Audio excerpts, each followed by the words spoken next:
मंडळी, राजकारणामुळे बऱ्याचदा चर्चेत राहणाऱ्या पवार कुटुंबातील शरद पवार, अजित पवार, सुप्रिया सुळे, सुनेत्रा पवार, युगेंद्र पवार, रोहित पवार, पार्थ पवार ही मंडळी थेट किंवा पडद्यामागून राजकारणात सक्रिय आहेत.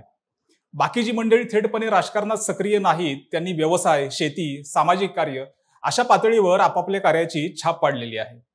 विशेष म्हणजे फक्त पुरुष मंडळीच नाही तर पवारांच्या कुटुंबातील महिला सुद्धा व्यवसायापासून समाजकार्यात तितक्याच कर्तृत्ववान आहेत.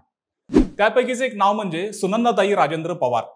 रोहित पवारांच्या मातोश्री म्हणून त्यांची ओळख असली तरी सुनंदा पवार यांचं कार्यक्षेत्र आणि त्यांचा आवाका त्याहून मोठा आहे. कधी काळी एका पत्र्याच्या घरात राहणारी सामान्य घरातील ही मुलगी पवारांच्या घरात येऊन महिलांसाठी, मुलींसाठी, शेतकऱ्यांसाठी एक असं साम्राज्य उभं करते की ते साम्राज्य पाहताना वर पाहिल्यावर डोक्यावरील टोपी सुद्धा खाली पडते. पवारांच्या घरातील सून ते भारतभरातील प्रसिद्ध असलेल्या पुण्यातील भीमथडी यात्रेच्या संस्थापिका ही त्यांची ओळख उगाच बनली नाही. विशेष म्हणजे फक्त तेवढ्याच ओळखीवर सुद्धा त्या थांबलेल्या नाहीयेत. गावाखेड्यातील मुलींसाठी ज्यांना शिक्षणासाठी पैसे नव्हते अशा मुलींना शिकवून त्यांनी सन्मानाने समाजासमोर उभं केलंय. मुलींसाठी शारदानगर इथे पोलीस भरतीसाठी ट्रेनिंग सुरू करून 700 मुली पोलीस दलात भरती करणं असेल किंवा एका मुलीशी बोलताना तिला सॅनिटरी नॅपकिन घेणं परवडत नाही हे ऐकून निशब्द झाल्यावर सोबती या नावाने सॅनिटरी पॅड तयार करून मुली व महिलांना त्याचं वाटप करणं असेल, यासारखी कामे त्यांनी हाताळलेली आहेत. एकीकडे मोबाईलच्या विळक्यात मुलांसह मुली सुद्धा अडकल्या जात असताना दिवस रात्र न पाहता सतत तरुण पिढीसह शेतकरी व महिलांसाठी काम करणाऱ्या सुनंदा पवारांबद्दल काही खास गोष्टी या व्हिडिओच्या माध्यमातून आपण जाणून घेणार आहोत. नमस्कार, मी विकी आणि तुम्ही पाहताय विशेष भारी. मंडळी, आज पवार घराण्याच्या सुनबाई म्हणून सुनंदा पवारांचं स्थान असलं तरी सुनंदा पवार यांचं बालपण 2 पत्र्याच्या खोल्या असलेल्या घरात गेल्याचं त्या सांगतात. दूध दुभत्याचं घर असल्यानं तेव्हा त्यांनी धारा काढण्यापासून शेण काढणं असेल, शेतात खुरपणी असेल, ही सगळी कामं त्यांनी केली होती. त्यातच शाळेसाठी त्यांची होणारी पायपीट ही तेव्हा 7 ते 8 किलोमीटरची असायची. यामुळे ते म्हणतात की आजच्या समाजकारणाची विण ही त्या काळापासून विणत गेली होती. यातच त्यांनी पुढचं शिक्षण हे बारामती व इंदापूर इथं घेतलं. इकॉनॉमिक्स विषय घेऊन त्या ग्रॅज्युएट झाल्या. यानंतर काही कालावधीनं त्यांचं लग्न राजेंद्र पवारांशी झालं आणि इथून सुरू झाला त्यांचा एक समाजकारणाचा मोठा प्रवास. सुरुवातीला पवार घराण्याची मोठी सून म्हणून जबाबदारी होतीच. सुरुवातीला सगळं नवं होतं. पवारांची लिगसी जपण्याचं शिवधनुष्य त्यांना पेलायचं होतं. मात्र प्रत्येकातील चांगला व एक योग्य गुण ते पाहून त्यांनी आत्मसात केले आणि ते पुढे जात राहिल्या. मात्र हे झालं 4 भिंतीच्या आतलं. सुनंदाताईंचे सासरे आप्पासाहेब पवार हे तेव्हा समाजकारणात व राजकारणात सक्रिय होते. त्यांची प्रेरणा सुनंदाताईंना मिळाली. यानंतर सुनंदाताईंना हळूहळू आप्पासाहेब व राजेंद्र पवारांनी राजकीय व सामाजिक कामाची ओळख करून दिली. अनेक छोट्या मोठ्या गोष्टीतले बारकावे टिपत सुनंदा पवार काम करत राहिल्या. ही तर सुरुवात होती. मात्र याआधी निर्मला पुरंदरे यांच्या वनस्थळीचे काम तेव्हा त्यांना भावलं होतं. बारामती, इंदापूर तालुक्यात बालवाडा घेणे, तयार करणं, शिक्षकांना मदत करणं यासारखं काम तेव्हा वनस्थळीच्या निर्मलाताई पुरंदरे करायच्या आणि त्यांच्यासोबत सुनंदाताई सुद्धा जायला लागल्या. हे हेरलं होतं त्यांचे सासरे आप्पासाहेब पवारांनी. यानंतर आप्पासाहेब यांनी हळूहळू सुनंदाताईंना शारदानगरच्या शाळेत न्यायला सुरुवात केली. तेथील अडचणी, प्रश्न यावर माहिती घेणं, ते सॉल्व्ह करणं यावर काम करायला त्यांना लावलं. मात्र आप्पासाहेब पवार यांना कायम असं वाटायचं की फक्त मुलंच नव्हे तर मुली सुद्धा त्या शाळेत शिकाव्यात आणि त्यातूनच मग सुरू झाला शारदानगरचा प्रवास. गावाखेड्यात जाऊन तेव्हा आप्पासाहेब पवारांनी पालकांना समजावून शिक्षणाचं महत्त्व समजून देऊन शारदानगर इथं त्या मुलींना राहायची व शिक्षणाची सोय केली. संकरित गायी महाराष्ट्रात आणणारे आप्पासाहेब तेव्हा शेतकऱ्यांना खडूने भिंतीवर, फळ्यावर लिहून या गायीबद्दल माहिती द्यायचे. तेव्हा ते खडू गिरवतानाच आप्पासाहेबांना असं वाटलं होतं की मुलींनीही असंच शिकावं. मात्र आप्पासाहेब तेव्हा थकत चालले होते. त्यामुळे त्यांनी सुनंदाताईंना त्या सर्व मुलींची जबाबदारी घ्यायला लावली. शारदानगरचे हॉस्टेल हे फक्त मुलींसाठीच असेल व मुली शिकल्या पाहिजेत, मग त्या बारामती परिसरातील असोत की महाराष्ट्रातील असोत. जर एखाद्या मुलीची परिस्थिती फारच नाजूक असेल तर तिचा सगळा खर्च सुनंदाताई पाहायच्या, जे आजही तसंच चालू आहे. शारदानगरचं हॉस्टेल व शाळा चालू झाल्यावर ती मुलींसाठी असल्याने आप्पासाहेबांना काही मर्यादा येऊ लागल्या. यामुळे त्यांनी सुनंदाताईंना मुलींशी बोलायला लावलं. संस्थेचे कामकाज कसं चालवायचं ते शिकवलं. यामुळे सुनंदाताईंना अनेक गोष्टी हाताळायला मिळाल्या.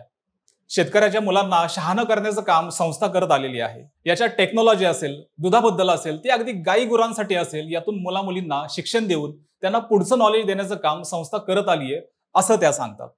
एकदा एका मुलीशी बोलत असताना त्यांनी तिला विचारलं की तू सॅनिटरी नॅपकिन का वापरत नाहीयेस. त्यावर ती मुलगी बोलली की वडील नाहीयेत, आई दुसऱ्याच्या शेतावर कामाला जाते, त्यामुळे 35-40 रुपयाचे नॅपकिन तिला परवडत नाही. हे तिचं बोलणं ऐकून सुनंदाताईंना काय बोलावं समजेना. शिक्षणाचा प्रश्न सोडवला असला तरी मुलींच्या व महिलांच्या या समस्येवरही काम केले पाहिजे असं ठरवून पुढे त्यांनी सोबती नावाचा सॅनिटरी नॅपकिन हा तयार केला. बचत गटातील महिलांच्या सोबतीने त्यांनी गरजूंना फुकट तर बाकींना कमी किमतीत सोबतीचे सॅनिटरी नॅपकिन्स पुरवले होते. एकीकडे शरद पवार, सुप्रिया सुळे, अजित पवारांचं राजकारणातले स्थान हे ठळक होत असताना दुसरीकडे सुनंदाताई समाजकारण व शारदानगरचं व्यवस्थापन लीलया हाताळत होत्या. ग्राउंडवर उतरून लोकांच्या समस्या समजून घेत होत्या. अजूनही काम बाकी आहे असं त्यांना वाटायचं. म्हणून मुलींचं शिक्षण, त्यांच्या आरोग्य समस्या यावर काम करत असताना एक महत्वाचा मुद्दा त्यांना गवसला, तो म्हणजे गावाखेड्यातील महिलांना स्वावलंबी बनवायचं, त्यांना आर्थिकरित्या समृद्ध करायचं.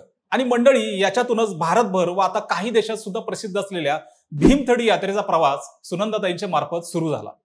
पुण्यातील आत्ताची भीमथडी यात्रा म्हणलं की पुणेकरांसह महाराष्ट्रातील 25च्या वर जिल्हे या यात्रेत सहभागी होतात. अर्थात ही कल्पना जेव्हा सुचली त्यामागची कथा सुद्धा इंटरेस्टिंग आहे बरं का.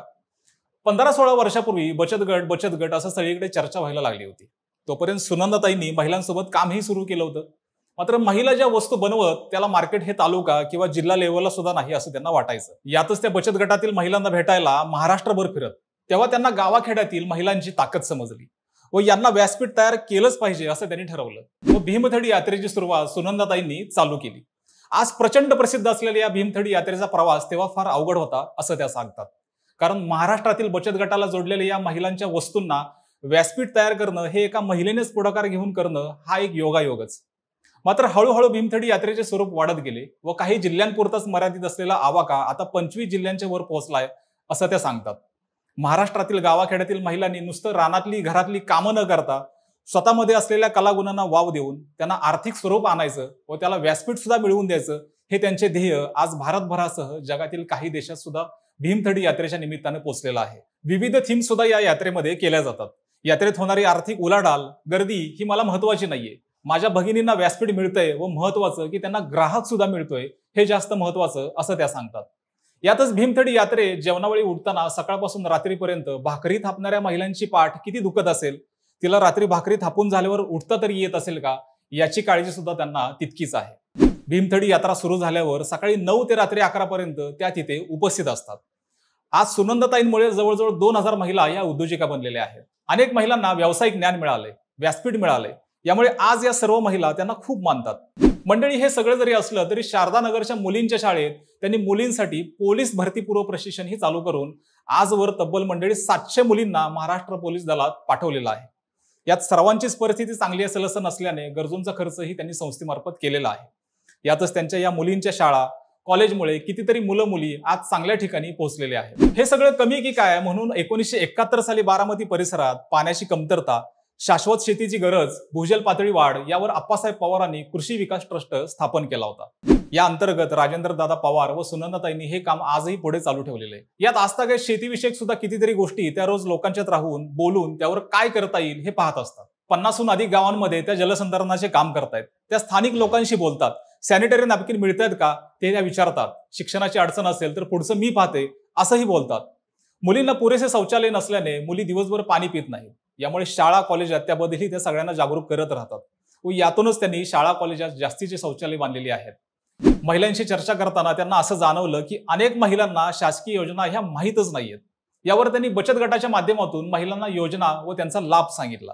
याचा थेट फायदा त्या महिलांना झाला. जिथे कुठे जागा मिळेल त्यावर सुनंदाताईंनी काम केलेलं आहे व त्या अविरतपणे आजही करतायत. कर्मवीर अण्णांच्या सोबतीने शिक्षण झालेल्या आप्पासाहेब पवार यांचं स्वप्न होतं की शांतिनिकेतन सारखी आपली संस्था असावी. यावर सुनंदाताईंनी त्यांना शेवटच्या क्षणी शब्द दिला होता की मी शांतिनिकेतन सारखी निश्चितच आपली संस्था बनवेल. आज सुनंदाताई संपूर्ण शारदानगर असेल किंवा त्या बाहेरील त्यांचं कार्यक्षेत्र असेल, त्या न थकता आजही काम करतायत. एरवी फोटोपुरते सामाजिक काम करण्यासाठी अनेक जण काम दाखवताना इकडे भर उन्हात माळावर एखादी महिला गुरे चारत असली किंवा रानात काम करत असली तरी गाडी थांबवून तिची विचारपूस करणं ही पवारांच्या कुटुंबाची लिगसी सुनंदाताई आजही आत्मीयतेने जपतात. यासोबत शारदानगरातील हॉस्टेलवरील मुलींच्या अडचणी किंवा बाकी गोष्टी यावर त्या सतत काळजी घेत राहतात. पवार घराण्याची सून म्हणून आज त्या घरात बसल्याही असत्या. मात्र सासरे आप्पासाहेब पवार, शरद पवार, पती राजेंद्र पवार, मुलगा रोहित पवार व त्यांची सगळी टीम यांच्यामुळे हे सगळे शक्य होते असं त्या सांगतात. एकीकडे शरद पवार, अजित पवार यांच्यात आता 2 गट जरी पडलेले असले तरी सुनंदाताई मात्र त्यांच्या या सामाजिक क्षेत्रात कुठलाही मतदारसंघ न पाहता, समोर कोण आहे हे न पाहता फक्त त्याची गरज, अडचण व ती सॉल्व्ह कशी होईल याकडे त्या लक्ष देतात. त्यामुळे सुनंदाताई त्यांच्या कामाच्या रूपानं अनेकांना शिक्षणाच्या माध्यमातून, नोकरी, व्यवसायाच्या माध्यमातून लोकांशी जोडायला मदत करतायत.